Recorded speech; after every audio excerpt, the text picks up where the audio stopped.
Tonga soa atao fandarana Jeanne Forêt Santé Canada indray ianao. Nalaza dia nalaza tamin'iny herinandro lasa teo iny zany ny interview nataon'ny mpivady iray izay namoy zanaka tamin'ny alalan'ny fomba izay tsy takatrin'ny saina dia ny famonotena izany. Narovana no anaran'ilay tovovavy ary mbola 13 taona monja. Maro dia maro ny zavatra izay afaka adiadintsika zany momba ny manodidina an'ilay nahafatesan'ny narovana izany. Aniboko ny resaka dia mandefa ny fampiononana feno ho azy mivady noho ny fahalasan'ny zanany. Renim-pianakaviana ny tenako ka tsy ho haiko izany ny angina manoloana an'izany fahoriana tena latsapaka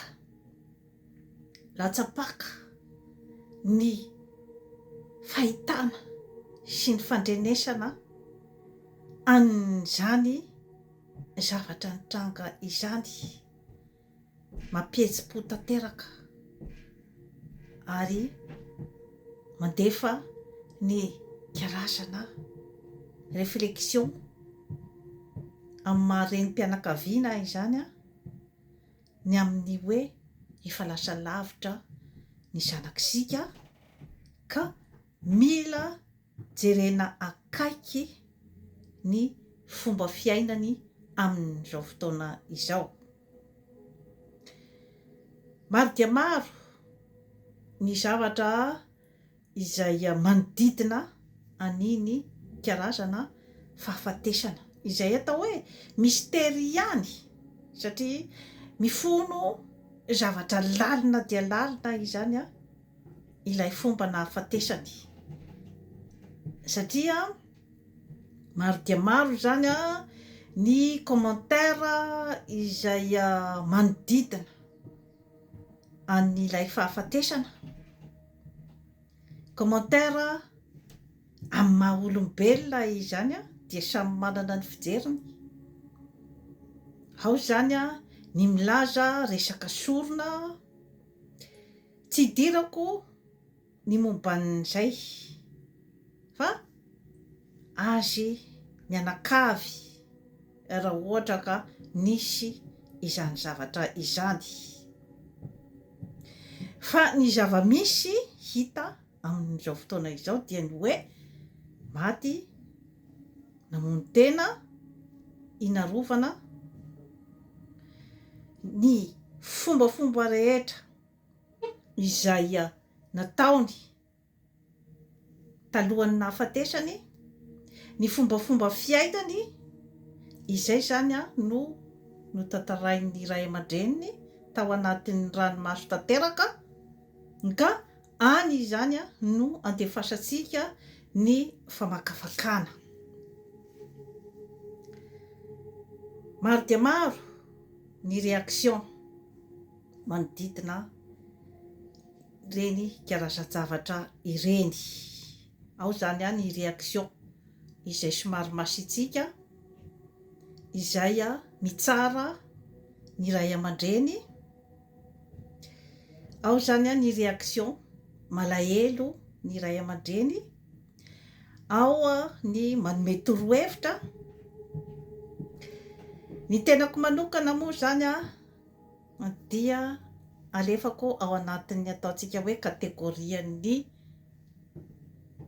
accident amin'ny fiainana ny zavatra ohatran'ireny, satria hitentsika hoe resaka tsy fitandremana, resaka tsy fahaizana mitaiza, resaka tsy fahaizana mi-communiquer amin'ny zanaka. Tsy misy ny ray aman-dreny maniry ny zanany ho faty, ninona zany ho lazaintsika manodidina an'iny tragédie iny. satria tena tragédie ny anaran'ireny karazana fomba fahafatesana ireny. Ka ny fatoan'ny famakafakana izany dia eo amin'ny fomba fisehoan'ny ilay fahafatesana.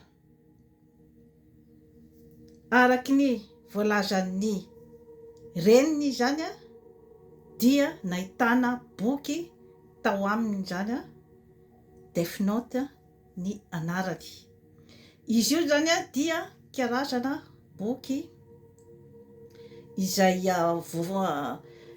tsy azo ampidirina amin'ny firenena maromaro zany satria ohatrany hoe andrisika ny olona andeha hamono tena.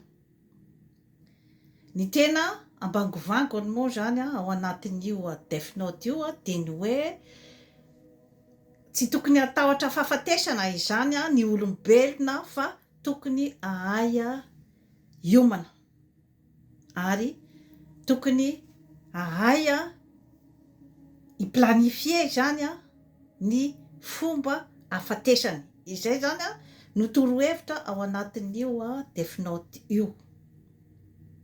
Fanontaniana mipetraka, efa zakatsika ao Madagasikara ve ny filôzofia entin'izany boky izany?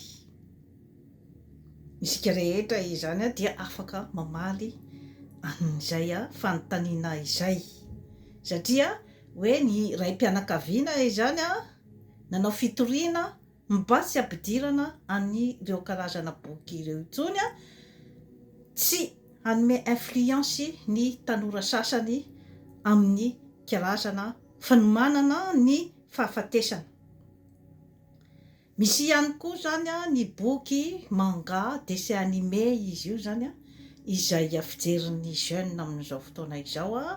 Misy ny culture japonais ka misy karazany maro io zany dia misy amin'ny taonany ihany koa ka misy zavatra azo tsoahana ao anatin'ireo hoe culture manga ireo zany satria misy akolafin-javatra ara-tsosialy betsaka izany no tiany atoro ao anatin'ny io hoe culture manga io. Ka efa misy ihany koa resaka commerce zany ambadik'ilay izy fa sy tena hoe zato isan-jato akory ny culture japonais io resahany ao amin'ny manga io.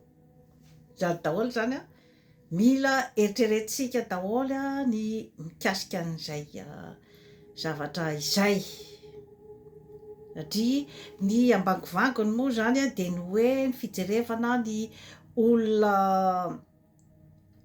ohatrany hoe olona mpanao ratsy zany ao an-tanàna dia tokony zany ireo olona ireo zany tokony ho faty. Ohatrohatran'izay zany ny ohatrany hoe tena thème an'le hoe Death Note zany.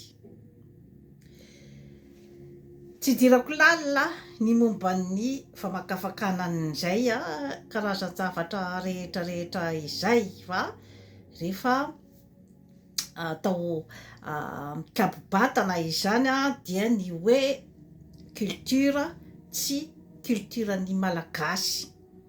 Ireo culture rehetrarehetra ireo move isika, move ny zanatsika afaka hanana ny capacité d'analyse sy ny capacité de discernement manoloana izany ny fitobaky ny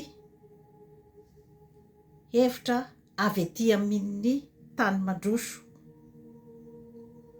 Satria raha ny hoe nivoan'ny population en général izany dia mbola azo lazaina fa mbola tsy tafakatra ambony raha ny akamaroany zany, indrindrandrindra ny ray aman-dreny mbola tsy tafakatra ambony zany andeha takatra marina hoe inona moa zany no tena jerevan'ny zanany ao anatin'io internet io, inona moa zany ny zavatra kirakirain'ny zanany amin'ireto karazana fivoarana izay mitosaka ao Madagasikara, kanefa ny fanjifan'ny tanora izany efa avo lenta dia avo lenta amin'ny alalan'ny internet, kanefa ny hoe toe-tsaina misy ao Madagasikara ve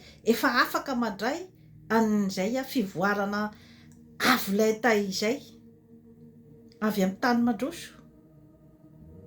Eo zany angamba no mila asiana karazana discussion amin'ireo karazana manam-pahaizana maro ao Madagasikara, satria ny niveau-ny population zany efa misy, efa tafakatra ambonimbony zany ny fomba fijeriny, ny fahalalany misy, nefa zany mbola tena hoe aty ambany be zany noho ny fisian'ny ataontsika hoe pyramide de Maslow.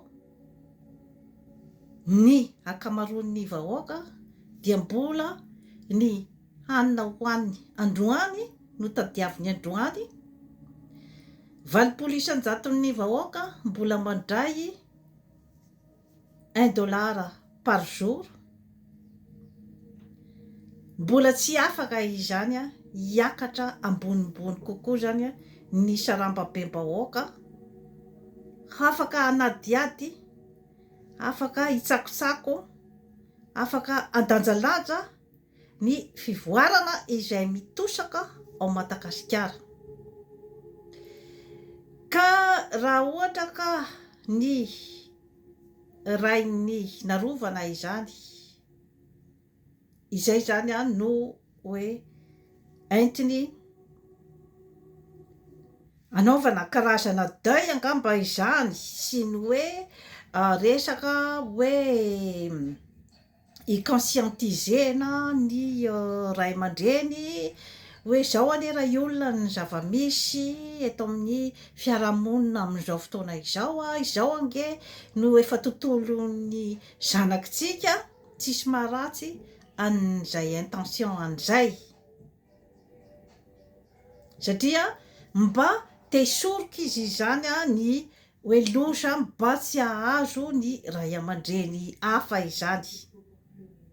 Tsisy maharatsy an'izay fa ataontsika hoe ny culture ny Death Note sy ny manga dia ataontsika hoe sationany zany ao anatin'ilay problema, fa tsy zato isan-jato dia ireo no niteraka an'ilay problema.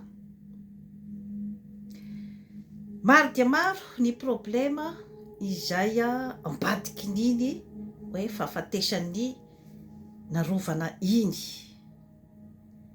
Miditra ao zany ny resaka problema eo amin'ny fiarahamonina, miditra eo ny problema ara-psikolojika, ara-tsaina sy ara-panahy ny adolescent,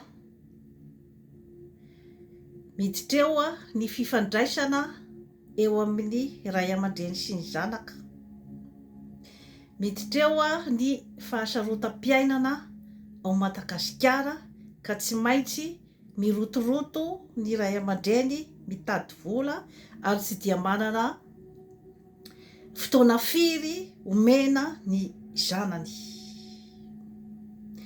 Miditra ao ny fitosaky ny fandrosoana avy aty ivelany, izay ataontsika hoe zany hoe miditra amin'ny alalan'ny voie ny business, izany hoe efa tsy mijery tsony zany hoe inona no mety ho conséquence ny fitosaky ny lalam-barotra ao Madagasikara amin'ny population, amin'ny adolescent, fa defa miditra fotsiny zany hoe rehefa mandeha zany ny commerce ohatraohatran'izao de izay zany no mikanty.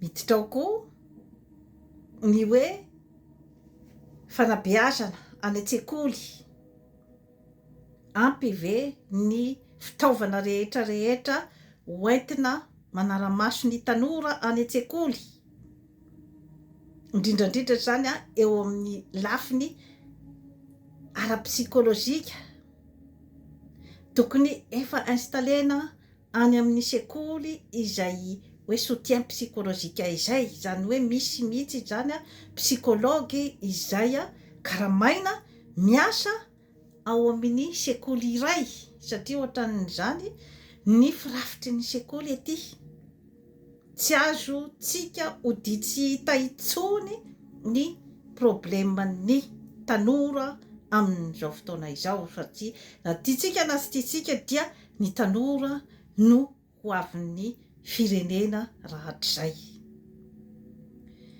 Ny fidiran'ny karazan-javatra maro izay mety mamodika ny tanora dia toy ny drogue dure, ny cocaïne,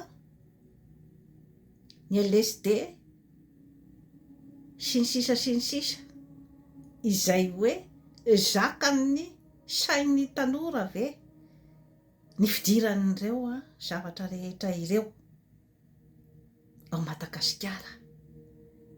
Zany daholo zany dia tokony hojerevan'ny mpitondra fanjakana akaiky dia akaiky,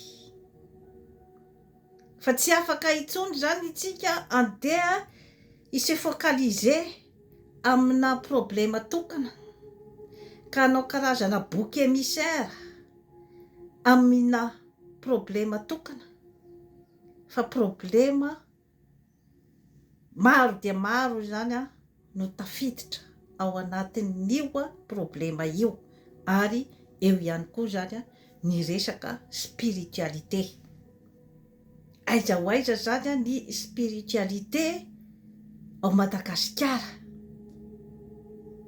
satria efa fotom-pisainana fomba fijery aty amin'ny Occident, fomba fijery vahiny zany no miditra ao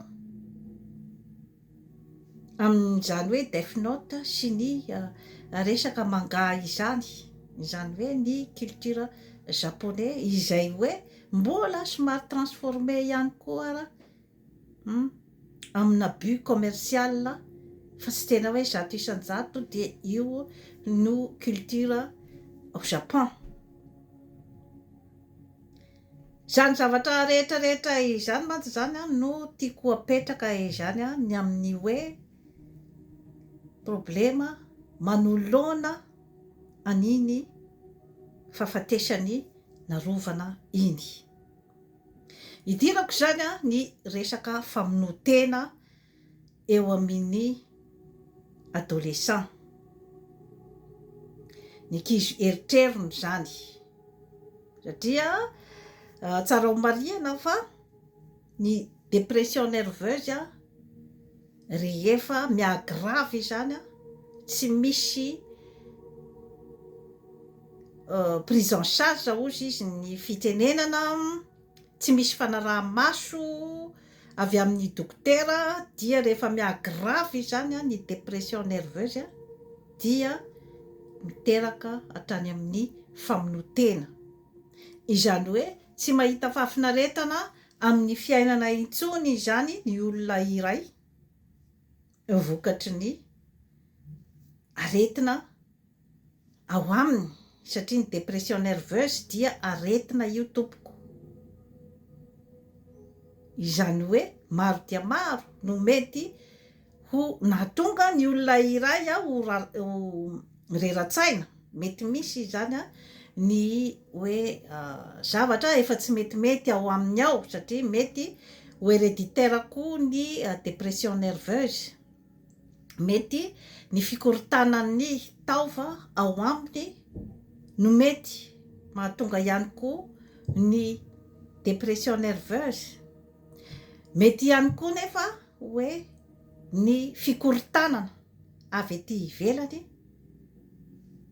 mety mandrendrika ny olona iray, tsy manana izy zany ny capacité de défense, manoloana ny agressivité avy ety ivelany, dia mandrendrika ny fony, ny sainy sy ny fanahiny ary ny vatany ny karazana fikorotanana misy izany eo amin'ny fiarahamonina.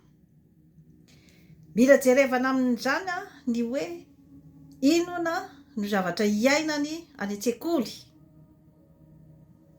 Moa ve misy ny karazana harcèlement izay mateti-pitranga any an-tsekoly, dia ny hoe fandrangirangitana mpianatra iray zany misy vondrombondrona mpianatra ohatra mandefa karazana fanampiampona, fandrangitana, fanambaniana any amin'ny mpianatra iray ohatra, dia miteraka arerahan-tsaina izany zavatra izany ho an'ny izay atefany. Misy zany any amin'ny sekoly rehetrarehetra. Raha ohatra ny aty Kanada aloha zao dia raisina an-tanana ny olona, ny ankizy izay voan'izay karazana harcèlement izay. Raha ohatra izy ka miteny amin'ny ray aman-dreniny ohatra, na miteny amin'ny mpampianatra, na miteny amin'ny directeur, dia raisin'ireo mpanabe ireo an-tanana izany ny fijerevana akaiky an'izay toe-draharaha izay, satria dia maro dia maro ny famonotena sy ny dépression nerveuse izany aty Kanada amin'ny resaka harcèlement ao am-pianarana, ny dénigrement sy ny karazana fanapotehana ara-moraly izay mitranga amin'ny samy mpianatra. Mety misy ihany koa izany karazan-javatra izany mety ao amin'ireo mpanabe ihany koa no hitsanganiny izay zavatra izay. Ho antsika mpiavo moa zany dia eo ihany koa ny phénomène ny rasisme, izay hoe isika izany na aty ivelany na any Madagasikara dia mila mampiresaka an'io zanantsika io, hoe inona ny zavatra mitranga any an-tsekoly, inona ny zavatra mitranga eo amin'ny fiarahamonina, ary indrindra dia ny zavatra mitranga ao an-trano. Mila izany sika ray aman-dreny mijery an'izay hoe akolafin-javatra rehetrarehetra izay zany ao amin'ny zanatsika, amin'ny alalan'ny fandiniana ny fombafombany. Raha ohatra ka zaza izay sy de be teny loatra, malahelohelo lava, misitrika foana any amin'ny chambrany any izy any izy no mijery ny telefoniny, any izy no manao ny zavatra rehetrarehetra, sisy communication aminao ray aman-dreny. Indrindra moa zany de hoe ny ray aman-dreny izay hoe variana amin'ny fitadiavana izany, tsy misy fanomezan-tsiny ny fitadiavana, satria misy ny fitenenana hoe on ne vit pas d'amour et d'eau fraîche. Tsy maintsy mitady vola ny ray aman-dreny mba hamelomany ny vady aman-janany, ka io dia à n'importe quelle heure izay absence izay no mety hitranga ao amin'ny tokantrano iray. Kanefa tsy andeha culpabilisena ny ray aman-dreny izay hoe tsy manam-potoana firy izany iarahana amin'ny zanany, fa ilay karazana communication izany no tokony ataon'ny ray aman-dreny bebe kokoa izany. Satria na any amin'ny birao any ianao, na any amin'ny izay toerana iasanao dia afaka foana ianao mandefa karazana SMS amin'ny zanakao, karazana telefona, est-ce que ça va, manao ahoana ianao zao, inona no ataonao, iza ny namanao. Rehefa mba hitany zany ianao hoe mba s'intéresse zany amin'ny fiainany, defa point goavana be izay. Na de ilay fotoana fohy iarahana zany no hifampiresahana zavatra maro a dia efa mitondra ny fitokisantena ny zanaka izany zavatra izany, zany hoe na de atao fo ilay fotoana kanefa mamy misy sapany fa misinteresse amin'ny fiainany ianao. Ary zany zavatra rehetrarehetra izany a dia rahana foana karazana blagy rehefa miaraka amin'ny indrindrandrindra ny adolescent zany a, matetika zareo zany a de c'est la pluie et le beau temps, indraindray zany a de manjombojombona tsy fantatra hoe inona marina ny tena problemany, indraindray de mitsikitsiky be. Io changement d'humeur io zany a dia zava-misy eo amin'ny adolescent io zavatra io, ka rehefa hainao zany a ny hoe mampimey azy zany amin'ilay fotoana mampanjonjonitra azy iny a, de fa zava-dehibe ho azy zay zavatra zay. Mamorona ianao zany, mamorona karazana blaky izay a ampiomey azy, ka rehefa mametraka an'ilay blaky ianao a dia moramora kokoa zany a ny communication. Fa raha ohatra zany ianao ka tonga de morale be zany a no ataonao rehefa miditra amin'ny resaka communication eo ambony latabatra ohatra, tonga de fanameloana, zao ny zavatra henoko nolazain'ny Kalasoa momba anao, resaka mikotikely ianao za, zao ny zavatra henoko nolazain'ny namanao momba anao, ianao hono hoe manao an'izao.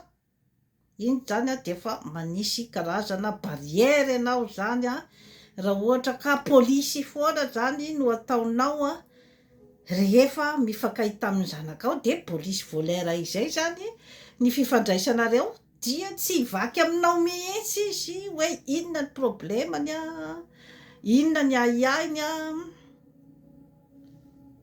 Tokony zany ianao a manisy karazana ouverture amin'ny lafy zavatra rehetra mihitsy zany a, amin'ny sujet de conversation rehetrarehetra, hatrany amin'ny sujet atao hoe sujet tabou, hatramin'ny resaka hoe sexualité, dia afaka resahanao amin'ny zanakao zany zavatra izany.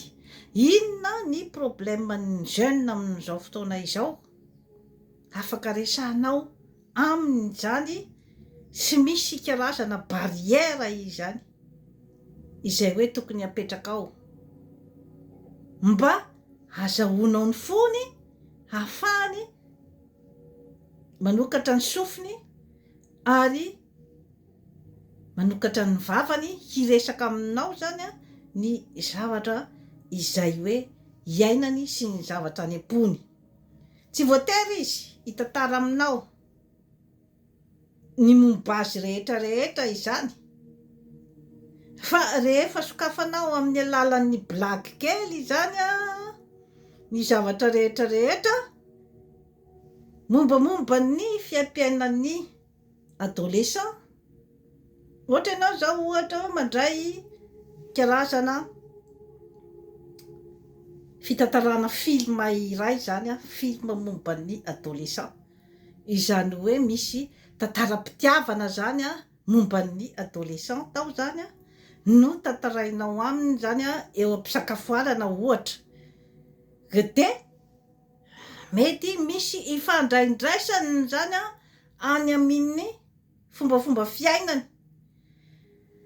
Eo izy zany a miaino ary mandefa koa ianao zany a ny réflexion anao zany mikasika an'ilay film hitanao, izay mety hiatefa any aminy zany. Izany hoe tsy manao morale bêtement ianao zany, fa mampiseho tranga iray mombana situation iray ao amin'ny fiarahamonina, dia matetika voarainy zany a ny hafatra tianao a ampitaina. Izay zao ohatra fomba firesaka zany amin'ny rehefa miresaka amin'ny adolescent.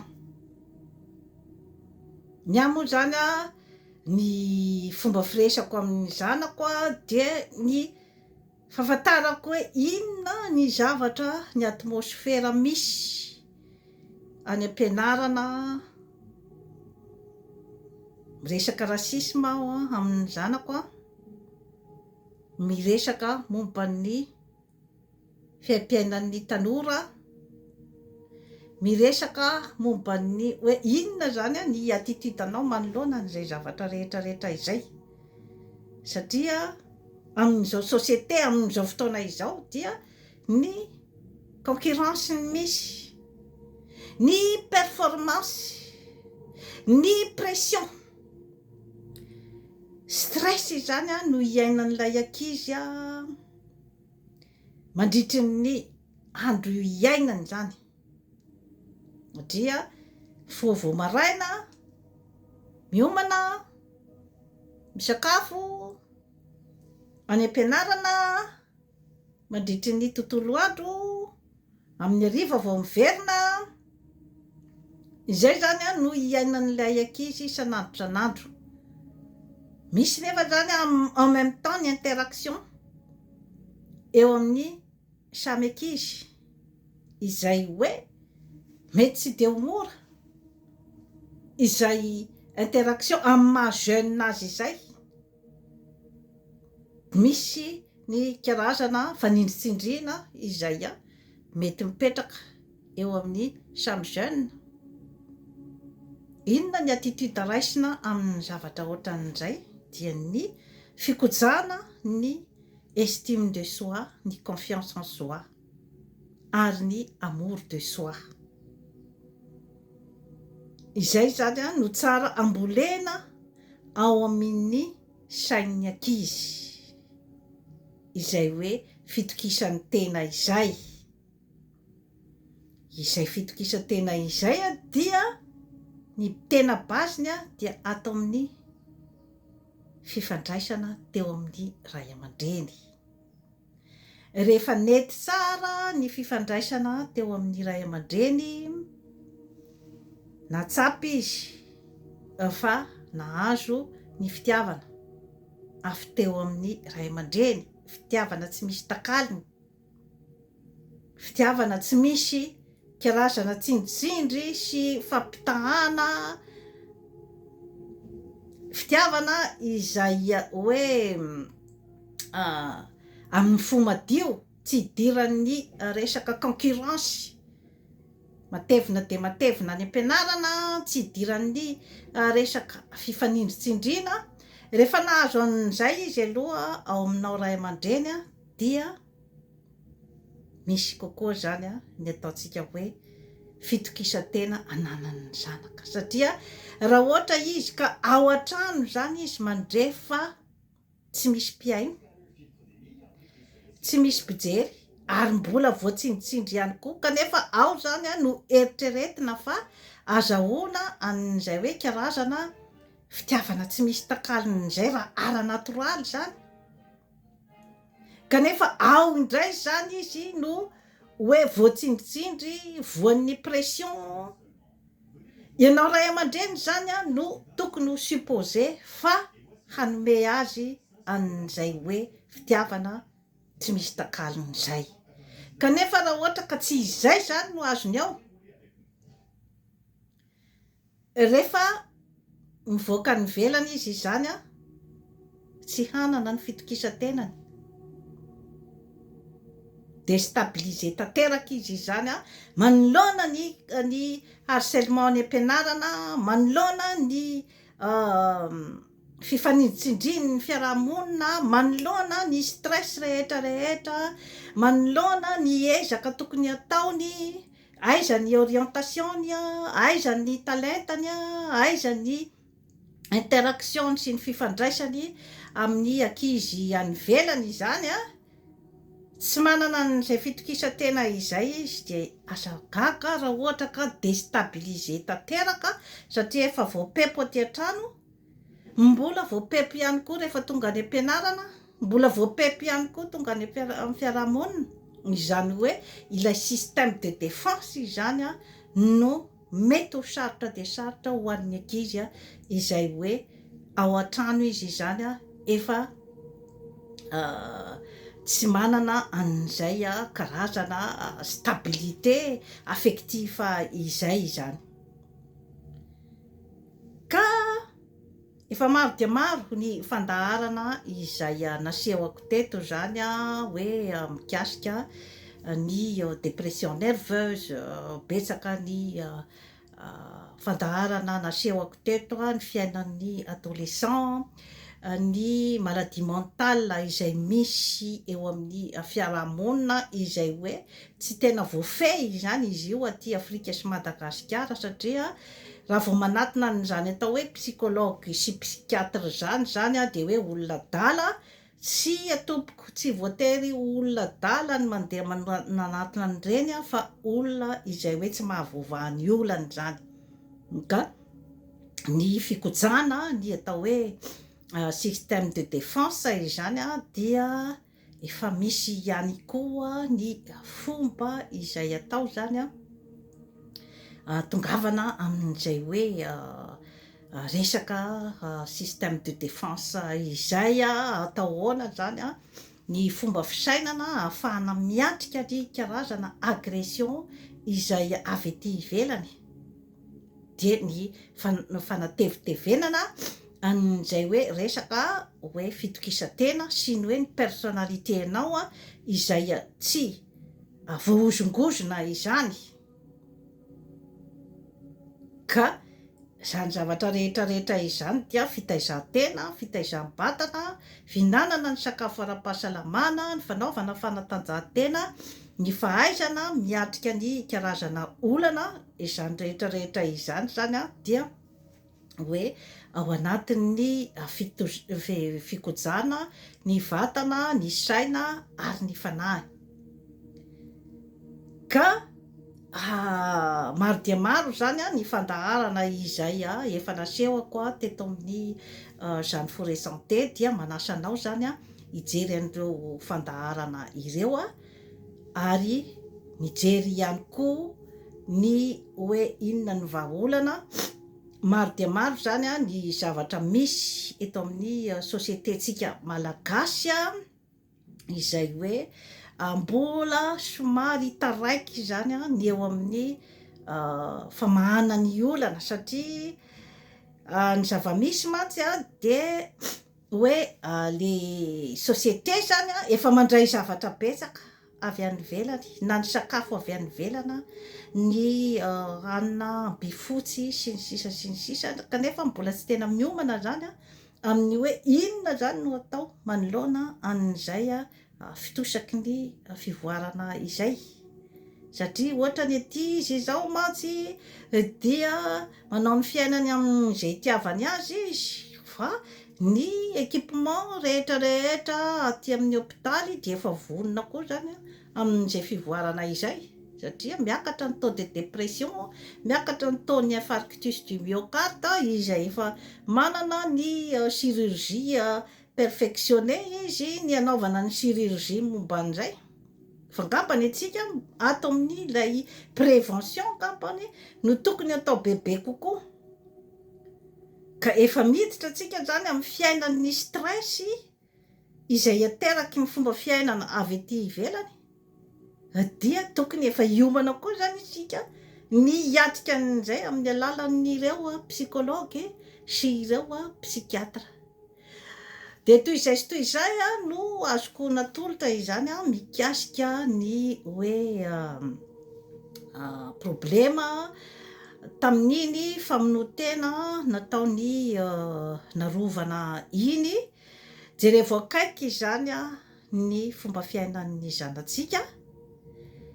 Izany zavatra rehetrarehetra izany dia tsy manala, mety misy ny possibilité koa ny dépression nerveuse eo amin'ny ray aman-dreny, izay hoe zavatra tsy tokony mamenatra zany zavatra izany fa anatona mpitsabo, hoe inona ny fitsaboana azon'ny mpitsabo atao rehefa misy ny aretina, karazana aretina eo amin'ny ray aman-dreny, misy ny diabeta, ny hypertension arterielle, ny dépression nerveuse, ny homamiadana, izany zavatra rehetrarehetra izany, ny fanaitaina na eran'io amin'ny tena iray manontolo, manimba humeur daholo izany zavatra rehetrarehetra izany, ka ny dépression mety misy eo amin'ny ray aman-dreny.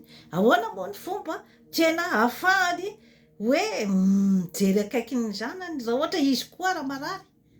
Ka izay zany no tena tanjona eto amin'ny Jeanne Forêt santé, izay hoe bien-être, santé, bien-être, santé physique et mentale, izay tokony hipetraka ao amin'ny olombelona rehetrarehetra, vao izay izy vao afaka tena hifaira fasy amin'ny hoe fiainana, amin'izay hoe mahafiainana azy izay. Ary natiantsika natsitsika ny fiainan'ny ankohonana dia sahala amin'ny entreprise ihany io zavatra io, izay mila ifatohan'ny saina tanteraka ny fikirakirana azy. Tsy natao an'ny rehetrarehetra izany hoe hanambady aman-janaka izany, tokony misy ihany koa zany fanofanana ny mpivady izay hoe hanorina tokantrano, fa satria maro dia maro ny zavatra tantanina ao anatin'io tokantrano io, dia isany ny fahasalamana ara-tsaina, ara-batana ary ara-panahy, izay moteur goavana dia goavana mampihodina ny fiainam-pianakaviana tompoko. Dia toy izay sy toy izay no azona tolotra anao an'io. Manaova abonnement amin'ny Jeanne Forêt santé aty Canada fa hanatsara ny fiainanao. Veloma tompoko.